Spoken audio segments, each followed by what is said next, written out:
Alright guys, I want to tell you what I did. This is the Desert Fox. Parts are back ordered, been back ordered for a long time. There are other name brands, like a couple other where you can source parts from, but I traded some parts out of this to get a little something else, which I know I can get parts for and readily available. And this is a Traxxas Rustler Nitro. I don't know if this thing, he's seen it running on a video, but you know, that video could have made any time, so we're not sure if it does run or not. But the body is done. Can't do much with this body. But the rest of this truck looks pretty good. These are actually aluminum. I thought they were plastic, but they're actually aluminum shock bodied, I believe. I haven't got the shocks off to really check yet, but we also got the carriers here in the back, which are aluminum. We have the matching shocks in the rear, RPM rear A-arms. The motor does look clean. The piston in there.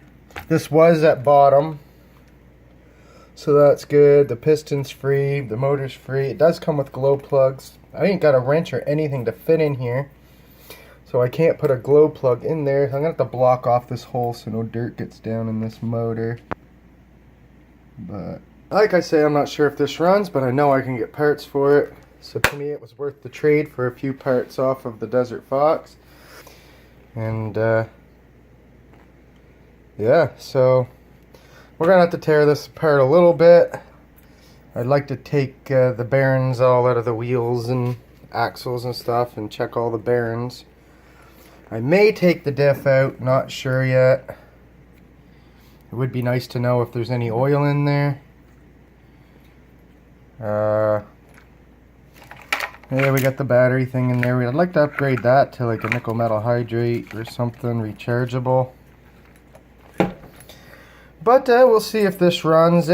I did notice that this the pin down here for the A-arm is not the right pin. This pin is way longer than it should be. So yeah, but that's alright. The shocks need to be cleaned and new oil. This is really really springy in the back. It seems a little over tight in the front. So it's bouncy, so the shocks will be rebuilt.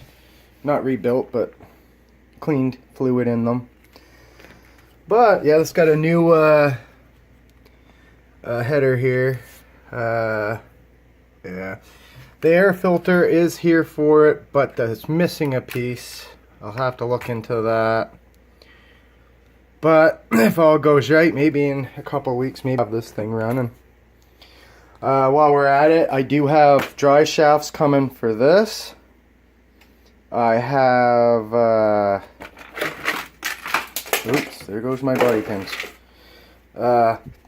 We have the dry shafts coming for this, 2 front tires, and new hexes for this. The ZD Racing only needs 2 new tires. I bought 4 different tires because these were out of stock everywhere. I couldn't seem to get them. Everything's back ordered. So what I'm going to do is I'm taking the 80 amp ESC out of this truck. I'm going to be putting the 80 amp out of this truck. I'm taking out this 60 amp ESC. And I am going to take a 120 amp ESC, which I'm not sure where, oh, it's right here. This 120 amp Hobbywing ESC I got, and that's going into the ZD Racing. Which this is for my 100-mile-an-hour Rustler project, but it's not going to be done probably anytime too soon. I do have I got a bulkhead in for it, shock tower. I got a few things for it. I still need a bell crank and 3 or 4 other things, a body. So yeah, I mean, all my rigs were broke, so I'm just trying to slowly get them up and running here again. This one here is running, and this little one's running right now. I'm waiting for the parts to get here for this, that, and now we have this. And for me, nitro is not cheap. For me to buy nitro, it is about $68 shipped to my door a gallon, because there's no hobby shops around where I live. So the shipping is like 23, 24 bucks just to get nitro here out of Canada, because it's a risk to ship it, I guess. But we'll have to deal with that. But that's where I'm at. So yeah, we'll leave it at here, and we'll see you all in the next one.